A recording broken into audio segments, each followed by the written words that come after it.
Ayan, tumingin ka na naman sa amin. Ilalagay mo na naman kami sa kadangkalan para iinitin mo naman kami. Hindi ka ba nanaawa sa amin dito? Tignan mo, mga itsura namin dito sa loob ng kaldero. Napapagod na kami dito sa kakainit mo. Bakit? Kailangan pa talagang initin mo kami. Hindi mo naman kami kainin na diretso. Kukuha ka pa na naman sa mga kasama ko dito.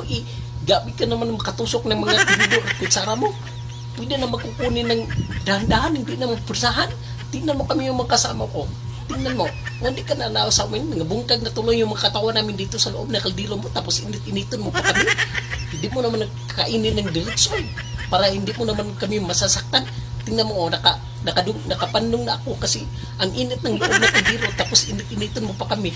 Kainin mo na kami, huwag mo na kami pahirapan pa dito sa loob na kaldero. Grabe ka naman na.